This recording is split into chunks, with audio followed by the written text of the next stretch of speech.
છોટાઉદેપુર જિલ્લામાં તહેવારના ટાણે પણ ગ્રાહકી જોવા નથી મળતી અને જેના કારણે વેપારીઓ પર ચિંતાના વાદળ છવાઈ ગયા છે। દિવાળી જેવો મોટો તહેવાર છે। છોટાઉદેપુર આદિવાસી બાહુલ્ય ધરાવતો જિલ્લો અને અહીંના બજારમાં દિવાળીના તહેવાર ટાણે પણ ગ્રાહકી જોવા નથી મળતી અને ગ્રાહકી જોવા ન મળતા વેપારીઓ મૂંઝવણમાં મુકાયા છે કે હવે આજે માલ ભરાયો છે તેનું શું કરવું।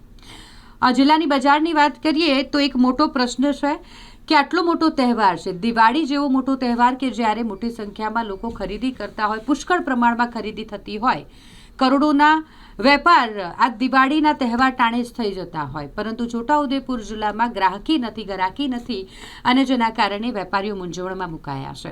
કારણ કે કપડાની દુકાન હોય, ચીજ વસ્તુઓની દુકાન હોય કે પછી સોના ચાંદીની દુકાન, દરેક દુકાનમાં સન્નાટો જોવા મળી રહ્યો છે। બજાર જાણે સુમસામ નજરે પડી રહ્યું છે। 2 જ દિવસ બાકી છે દિવાળી જેવા મોટા તહેવારને, તેમ છતાંય ગરાકી જોવા નથી મળી રહી અને માટે વેપારીઓને આ પ્રશ્ન થઈ રહ્યો છે કે જે માલ ભરાયો છે તેનું કરીએ શું। છોટાઉદેપુરમાં અત્યારે દિવાળી વર્ષે કોઈ ગ્રાહકી નથી નીકળતી અને આટલો બધો માલ ભરવા છતાં અત્યાર સુધીને ગ્રાહકો નથી આવતા। 100થી 1000 રૂપિયા સુધીની આઈટમો અમારે ત્યાં મળે છે, પણ હજુ સુધી કોઈ ગ્રાહક આવવા તૈયાર નથી। ગ્રાહકી માર્કેટમાં પણ નથી દેખાતી।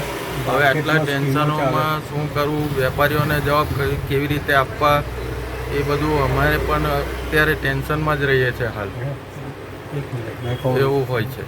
હવે આજે તમે માલ ભરાયો છે, હા, તો તમે લોન કે આમ તેમ લઈને પણ કે ઉધાર સુધાર કરીને? વ્યાજે રૂપિયા લઈને પણ અમે આ બધું રિસ્ક લઈએ છીએ। શું નામ આપનું? રોમેશભાઈ, માસ્ટર રેડીમેડ।